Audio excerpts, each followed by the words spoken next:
Di 10K subscriber channel Novel Official, akan adakan giveaway untuk 3 orang pemenang. Jangan lupa untuk selalu komen dan like untuk setiap video. Bab 1161. Ishak, Albert, dan Liam menatap Charlie yang diselimuti sinar matahari keemasan. Dan mereka benar-benar terpana dan tidak bisa berkata-kata. Charlie hari ini telah menumbangkan semua keraguan mereka sebelumnya. Charlie hari ini seperti malaikat di mata mereka. Mereka tidak bisa memahami bagaimana Charlie bisa dengan mudah membunuh 8 Raja Surgawi sendirian. Dia tidak melukai sama sekali. Dan bahkan bisa memanggil petir yang menyebabkan longsoran salju dan langsung mengubur 8 Raja Surgawi. Selain itu, Charlie berada di longsoran salju dengan kekuatan destruktif seperti itu. Dan dia tidak terluka. Melihat Charlie semakin dekat, Liam adalah orang pertama yang menjatuhkan lututnya di salju. Dia menundukkan kepalanya dan berkata, "Tuan Wade, terimalah hormat saya, dan saya akan mematuhimu seumur hidup ini." Segera setelah itu, Albert juga berlutut, "Tuan Wade, saya juga menghormati Anda dalam hidup ini." Ishak berlutut di tanah dengan gemetar, dengan tangan menghadap ke langit dan bersujud di tanah. "Tuan, Anda adalah naga sejati bagi saya." Charlie berjalan di depan mereka, tersenyum ringan, dan berkata, "Aku masih Charlie seperti sebelumnya. Aku menantu yang menumpang hidup. Tidak peduli apa yang kalian pikirkan atau bagaimana kalian memperlakukanku, simpan saja di hatimu. Jangan membocorkan kejadian hari ini kepada siapapun." Setelah mereka berdiskusi mendengarkan, mereka bersujud sebagai tanggapan. Charlie memandang Ishak dan berkata dengan serius, "Ishak, terutama kamu. Kamu tidak boleh memberitahu siapapun di keluarga Wade apa yang terjadi saat itu." Ekspresi Ishak membeku, dan dia berkata, "Jangan khawatir, Tuan Muda. Jika keluarga Wade bertanya, saya akan mengatakan bahwa orang-orang ini mati dalam longsoran salju." Charlie mengangguk dan berkata, "Baik." Setelah berbicara, dia menambahkan, "Ini sepertinya satu-satunya jalan memasuki desa. Sekarang telah tertutup oleh longsoran salju. Kamu bisa menggunakan kekuatan keluarga Wade untuk memperbaiki jalan ini dengan cepat. Datangkan helikopter untuk mengirim beberapa persediaan yang dibutuhkan penduduk desa. Jangan sampai aku mempengaruhi kehidupan normal mereka." Ishak segera berkata, "Anda dapat yakin, Tuan Muda, saya akan menelepon sekarang untuk mengaturnya. Dan itu akan dilakukan dengan benar." Charlie bersenandung, melihat waktu, dan berkata, "Maaf, ini hampir jam 7. Istri saya tidak dapat menemukan saya. Dia akan cemas. Cepat dan bawa saya kembali. Saya harus membuatkan sarapan untuk istri saya." Semua orang tercengang. Apakah ini masih Tuan Wade yang baru saja mengalahkan 8 Raja Surgawi? Apakah ini masih Tuan Wade yang memanggil petir untuk memicu longsoran salju? Dia membunuh 8 Raja Surgawi dengan cara yang begitu cemerlang. Tetapi sekarang dia kesal karena dia tidak bisa memasak untuk istrinya. Ishak yang pertama bereaksi dan berkata dengan tergesa-gesa, "Tuan, saya akan membawa Anda ke bandara dengan helikopter. Kita akan langsung terbang kembali ke Aurus Hill. Kita akan tiba lebih dari 3 selai." "Oke," Charlie mengangguk. "Ayo cepat." Di bawah sinar matahari pagi, sebuah helikopter dengan cepat meninggalkan Gunung Golmin dan menuju bandara Gunung Golmin. Sementara itu, media lokal telah menerima laporan tentang longsoran salju. Sementara bantuan media dan masyarakat setempat melaporkan, helikopter bencana keluarga Wade juga mulai terbang ke desa-desa di pegunungan Golmin dengan sejumlah besar persediaan. Pada saat ini, keluarga Webb di Sudbury, Tuan Webb, yang sedang berbaring di kasur rumah sakit keluarga, masih menunggu kabar dari 8 Raja Surgawi. Dia tidak tidur sepanjang malam, sebagian karena ketidaknyamanan fisiknya, tetapi lebih karena selalu merasa gelisah. Sebelum fajar, Donald membunyikan 8 Raja Surgawi, dan Emiliano membayangkan saat itu bahwa mereka hampir mencapai tujuan. Bab 1162. Oleh karena itu, keluarga Webb berpikir selanjutnya adalah waktunya bagi 8 Raja Surgawi mengundang orang dari keluarga Weaver. Jadi mereka tidak berani terlalu mengganggu. Melihat hampir 1 jam telah berlalu, Tuan Webb menghitung kekuatan 8 Raja Surgawi yang begitu kuat. Sehingga 1 jam seharusnya sudah cukup bagi mereka untuk membunuh dan kemudian menyelamatkan 2 orang keluarga Weaver. Jadi dia berkata kepada Donald, "Donald, hubungi Emiliano dan tanyakan keadaannya." Oke, Donald segera mengangguk, mengeluarkan ponselnya dan menelepon Emiliano. Telepon berdering untuk waktu yang lama, tetapi tidak ada jawaban. Dia membuka mulutnya dan berkata kepada Tuan Webb, "Ayah," tidak dijawab. Mungkinkah mereka masih dalam misinya? Tuan Webb mengangguk. Itu mungkin. Kita tunggu lagi dengan sabar. 10 menit kemudian, Tuan Webb berkata lagi, "Donald, telepon Emiliano lagi." Donald segera menelepon, tapi kali ini telepon masih juga tidak tersambung. Tuan Webb mengerutkan kening. Ini tidak beres. Dengan kekuatan mereka, kenapa bisa begitu lama? Mereka hanya pengawal kelas 2. Bagi Emiliano dan yang lainnya, itu bukan masalah yang sama sekali. Saya masih ingat kejadian dulu. Saat saya bertarung di 4 besar, Emiliano mengikuti saya ke sarang lawan, dan lawannya ada lebih dari 20 orang. Dia mampu mengalahkan mereka semua dalam waktu singkat. Kekuatannya benar-benar di luar imajinasi orang awam. Donald berjanji, "Ayah, jangan khawatir. Gunung Golmin terpencil, cuacanya dingin, dan tempat itu terlindungi dari dunia. Mungkin ada hal-hal kecil yang menghambat mereka." Tuan Webb mengangguk ringan. "Kalau begitu tunggu sebentar lagi." Setelah 10 menit, Wu terus mendesak, "Donghai, telepon lagi." Donald segera menelepon, tetapi masih belum ada perubahan. Tuan Webb semakin cemas sekarang, dan dia semakin merasa ada yang tidak beres. Jadi dia mendesak Donald untuk menelepon Emiliano berulang kali. Emiliano tidak bisa dihubungi. Jadi dia meminta Donald untuk memanggil anggota 8 Raja Surgawi lainnya. Tapi telepon yang lain juga tidak bisa tersambung. Tepatnya, telepon bisa masuk, tetapi tidak ada yang menjawab. 8 Raja Surgawi tidak dapat dihubungi selama hampir 1 jam, yang membuat semua orang di keluarga Webb merasa merinding.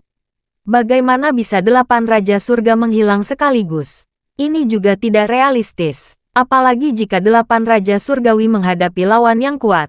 Dengan kekuatan mereka, tidak mungkin bagi mereka untuk kalah dan melarikan diri. Lagi pula, hanya beberapa jam sebelum mereka datang, salah satu dari 16 orang tim sebelumnya bisa melarikan diri. Tim kedua adalah Master kelas 2 biasa, yang mahir menggunakan senjata daripada tinju. Dan mereka sama sekali bukan Master bela diri. Seorang pejuang super seperti 8 Raja Surgawi harusnya dapat melarikan diri ketika mereka pergi ke sana. Tuan Webb gugup, dan bahkan napasnya menjadi sangat cepat. Dia meraih tangan Donald dengan erat. Wajahnya pucat, dan dia berbisik pada dirinya sendiri. Ada yang tidak beres. Kali ini benar-benar tidak beres. Donald hanya bisa menghiburnya dan berkata, "Ayah, jangan terlalu cemas. Tahan nafasmu dan tunggu." Tuan Webb berkata dengan serius, "Emiliano telah mengikuti saya selama bertahun-tahun. Dia belum pernah berada dalam situasi seperti ini. Jadi pasti ada sesuatu yang salah kali ini. Saya bahkan curiga mereka mungkin mengalami kecelakaan." Bab 1163. Ketika Charlie sudah naik pesawat dan kembali ke Aorus Hill dari Gunung Golmin, keluarga Webb sangat cemas. 8 Raja Surgawi meluncurkan ke Gunung Golmin dalam semalam, untuk menyelamatkan ayah dan anak keluarga Weaver. Tetapi sekarang, mereka kehilangan kontak. Donald menelepon berulang kali, dan ponselnya hampir kehabisan daya. Tetapi dia masih tidak dapat menghubungi ponsel manapun. Pada saat ini, ponselnya tiba-tiba menerima panggilan. Orang yang meneleponnya adalah orang yang melarikan diri dari Gunung Golmin malam sebelumnya. Pada saat ini, dia masih bersembunyi di kota Gunung Golmin. Dia berencana menunggu sampai 8 Raja Surgawi menang. Dan dia akan kembali ke pesawat bersama 8 Raja Surgawi. Dia bahkan tidak menunggu 8 Raja Surgawi, tetapi menunggu berita yang luar biasa. Baru saja, stasiun TV lokal di Gunung Golmin menyiarkan keadaan darurat. Berita itu mengatakan bahwa ada longsoran salju di kaki Gunung Golmin. Longsoran itu menyebabkan puluhan ribu ton salju menyapu jalan dan menguburnya. Tim penyelamat lokal menggunakan peralatan penyelamat besar untuk menggali 8 mayat cacat yang terkena salju. Begitu dia mendengar berita itu, Dia langsung memikirkan 8 Raja Surgawi. Karena dia tahu bahwa pada dini hari tadi, 8 Raja Surgawi mengendarai sendiri 2 kendaraan off-road ke pegunungan. Tidak banyak penduduk di tempat hantu seperti itu, dan itu bukan tempat wisata. Penduduk setempat sangat miskin dan tidak mampu membeli kendaraan off-road. Para turis dari luar tidak suka pergi ke tempat-tempat terpencil. Jadi pada dasarnya tidak ada mobil di jalan. Ketika penduduk setempat ingin keluar, mereka semua keluar dengan kereta kuda, dan tidak ada kendaraan off-road yang sama sekali. Jadi dia dapat menyimpulkan bahwa dalam bencana longsoran salju ini, 8 orang yang meninggal adalah 8 Raja Surgawi. Jadi, dia segera memberitahu Donald berita itu, dan setelah Donald mendapatkan informasi ini, seluruh tubuhnya disambar petir. Butuh waktu lama untuk memulihkan rasa terkejutnya. Dia melihat ayahnya yang cemas di kematiannya. Dia berkata dengan suara gemetar, "Ayah, orang-orangku baru saja memberitahukan adanya longsoran salju di kaki Gunung Golmin. Longsoran salju ini mengakibatkan kecelakaan suam mobil dengan 8 orang korban jiwa. Dan kemungkinan besar mereka adalah 8 Raja Surgawi." Tuan Webb tiba-tiba merasakan ada palu berat menghantam jantungnya. Batuk beberapa kali berturut-turut, dan berkata, "Ini tidak mungkin. Bagaimana mungkin 8 Raja Surgawi mati di dalam longsoran salju? Mereka semua adalah Master Top." Donald menghela nafas dan bertanya, "Saya akan mengirim orang saya pergi ke sana dan mengidentifikasi mayat itu dan memastikan apakah itu benar." Tuan Webb tertegun sejenak, lalu mengangguk dan berkata, "Baik, segera kirim orang." Ketika Claire bangun di pagi hari, dia sedikit terkejut dia tidak melihat bayangan Charlie. Dia menelepon Charlie dan telepon Charlie tidak dapat dihubungi. Jadi dia merasa agak aneh. Setelah lebih dari 3 tahun menikah, Charlie tidak pernah menghilang tiba-tiba. Dia biasa melihatnya ketika bangun di pagi hari. Lalu dia berbelanja makanan atau membuat sarapan. Tapi sekarang, dia tiba-tiba tidak dapat dihubungi. Bab 1164. Claire menunggu dengan cemas sampai sekitar pukul 10. Telepon Charlie masih tidak bisa dihubungi. Claire mulai merasa sedikit khawatir. Apa yang dia pikirkan adalah bahwa Charlie telah berhubungan dekat dengan banyak orang besar. Dia membantu banyak orang besar untuk melihat Feng Shui. Sebagai ketidakseimbangan dia membawa banyak hadiah barang dan uang. Termasuk villa yang dia huni sekarang.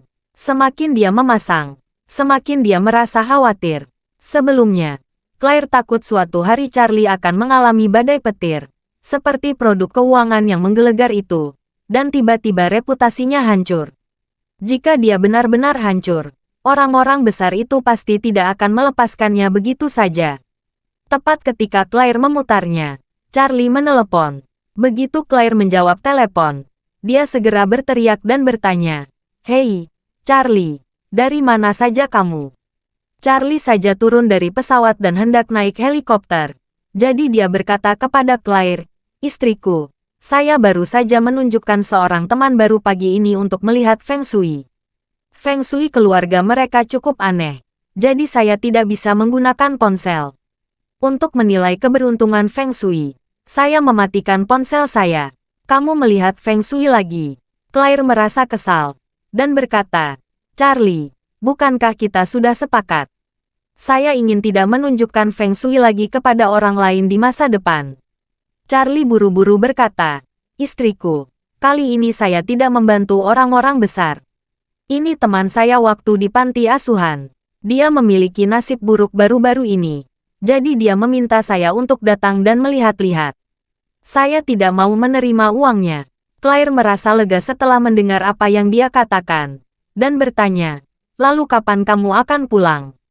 Charlie berkata, "Saya akan sampai sekitar 20-30 menit." Claire berkata, "Bagus sekali. Aku akan menunggumu di rumah." Helikopter Isaac segera membawa Charlie, Albert dan Liam ke kota. Ketika hampir tiba di Elite Thompson, Charlie berkata kepada Liam, "Liam, saya akan mengundang pengacara datang ke Wafer Pharmaceutical besok. Setelah kami menandatangani kontrak, saya akan memberikan resep obat perut yang ampuh." Liam berseru, "Tuan Wade, saya telah bersumpah untuk selalu tunduk kepada Anda dalam hidup ini. Anda membantu saya untuk mendapatkan Wafer Pharmaceutical. Saya bersedia menyerahkan semua saham wafer pharmaceutical kepada Anda, Tuan Wade. Charlie mengulurkan tangannya dan berkata dengan ringan, saya sudah mengatakan, saya ingin 80% saham farmasi wafer untuk ditukar dengan resep. Kamu bisa menyimpan 20%-nya. Aku tidak akan pernah membiarkanmu menderita. Jadi kamu jangan katakan apa-apa lagi aku. Berikan saja yang aku minta. Liam membeku di dalam hatinya dan buru-buru meringkuk dan berkata, baik. Saya akan mengikuti anjuran Tuan Wade. Charlie mengangguk dan menatap Albert dan Isaac lagi. Kalian berdua kembali. Ingatlah untuk tidak memberi tahu siapapun tentang ini. Tuan Wade, aku mengerti. Baik, Charlie mengangguk puas. Melihat bahwa dia akan mencapai area villa di Elite Thompson. Dia berkata kepada Isaac, turunkan aku di lapangan golf. Saya akan berjalan kaki dari lapangan golf. Baik Tuan Muda, setelah Charlie pulang, Claire tidak dapat membayangkan bahwa suaminya meninggalkan Aurus Hill di tengah malam dan pergi ke Gunung Golmin. Lebih dari 2000 km jauhnya. Dan dia membunuh 8 penjahat yang keji. Karena kekuatan Charlie sangat kuat sekarang dan kebugaran fisiknya bahkan lebih baik. Dan setelah sibuk dengan 8 Raja Surgawi, dia tidak merasa kelelahan sama sekali. Saat hampir waktunya untuk membuat makan siang, Claire mengajaknya ke kebun sayur di halaman. Dengan senang hati memilih banyak bahan yang ingin dia makan di siang hari. Pada saat ini, pintu didorong terbuka, dan ibu mertua Charlie, Elaine, masuk dari luar dengan kruk. Bab 1165. Melihat Elaine berjalan ke halaman dengan kruk, dia juga membawa tas bahu besar yang menggembung. Charlie merasa bahwa ibu mertuanya telah melakukan sesuatu yang tidak baik. Claire memandang dan bertanya kepadanya, tapi, kemana kamu pergi pagi-pagi sekali? Elaine tertawa dan berkata, saya pergi ke pasar grosir dan membeli beberapa barang. Claire menyalahkan, Bu, kakimu masih menggunakan kruk. Apa yang kamu beli? Bukan apa-apa. Elaine mengulurkan tangan dan berkata dengan acuh tak acuh. Jangan berpikir aku tidak nyaman menggunakan kruk. Aku sangat terbiasa sekarang, dan kakiku tidak terasa sakit. Claire bertanya lagi, Bu, apa yang kamu beli sekantong besar? Apakah kamu lelah? Biarkan aku membawamu. Elaine tersenyum dan berkata, saya tidak lelah. Hanya ada topi di tas ini. Tidak berat, topi. Claire bahkan lebih bingung. Bu, tasnya gembung sekali. Kamu membeli begitu banyak topi. Pasti ada yang tertarik atau lebih. Dengan seringai, Elaine membuka resleting. Claire dan Charlie sama-sama melihat. Tas itu penuh dengan topi warna hijau zamrud. Pada saat ini, Elaine mengulurkan tangan dan mengeluarkan beberapa topi dari berbagai jenis, yang semuanya berwarna hijau. Claire bertanya dengan heran, tapi, mengapa kamu membeli begitu banyak topi hijau? Siapa yang akan memakai topi seperti itu? Elaine tertawa dan berkata, saya membeli 20 topi hijau dari berbagai jenis, bukan untuk dipakai, tetapi untuk digantung di balkon. Memang kamu belum menonton video nenekmu dan keluarga mereka di rumah sakit. Christopher sialan itu sebenarnya mengenakan topi hijau karena Hannah. Bagaimana aku akan membiarkan hal lucu seperti itu? Kebetulan rumah mereka bisa melihat teras kamar tidurku. Nanti, aku akan menggantung semua topi ini di sisi teras yang menghadap ke rumah mereka. Agar Christopher bisa melihat 20 topi hijau ini setiap hari. Dan dia akan kesal. Claire berkata dengan tidak percaya. Tapi, kenapa kamu begitu keras pada paman? Dia sudah cukup buruk. Cukup, Elaine berkata dengan marah. Kamu tidak tahu betapa sombongnya dia dulu dan betapa buruknya dia terhadap keluarga kita. Sekarang aku punya kesempatan. Aku akan mengejeknya selama aku mau. Charlie menggelengkan kepalanya tanpa daya. Kemampuan Elaine untuk menyiksa orang memang langka di dunia. Christopher sudah cukup buruk. Jika dia melihat 20 topi hijau tergantung di teras rumah sebelah setiap hari, dia pasti dalam suasana hati yang sangat menyakitkan. Metode penyiksaan semacam ini, hanya Elaine yang bisa melakukannya. Claire merasa ini tidak pantas, dan ingin membujuk Elaine. Tetapi Elaine tidak mendengarkannya sama sekali, dan langsung masuk ke villa dengan tongkat. Setelah kembali ke kamarnya, hal pertama yang dilakukan adalah berjalan di teras dan menggantung 20 topi hijau berbagai jenis. Berjejaran di sisi yang menghadap ke villa keluarga Wilson. 20 topi hijau berkibar tertiup angin. Pemandangan ini benar-benar unik. Sejak keluar dari rumah sakit, Christopher dan Hannah telah berpisah. Alasan perpisahan itu, tentu saja, adalah karena dia tidak lagi memiliki perasaan apapun terhadap Hannah di dalam hatinya. Selain itu, dia juga merasa Hannah terlalu kotor. Jika bukan karena permintaan Donald, dia sudah menceraikan Hannah. Dan bahkan jika tidak melalui formalitas perceraian, dia akan menendangnya keluar dari rumah. Tapi sekarang Donald telah memihak Hannah. Christopher tentu saja tidak berani menentangnya. Jika tidak bercerai, bisa berpisah, bukan? Jadi dia mengusir Hannah ke kamar tidur di lantai pertama. Terima kasih sudah mendengarkan cerita novel Pesona Pujaan Hati. Sampai jumpa di novel selanjutnya.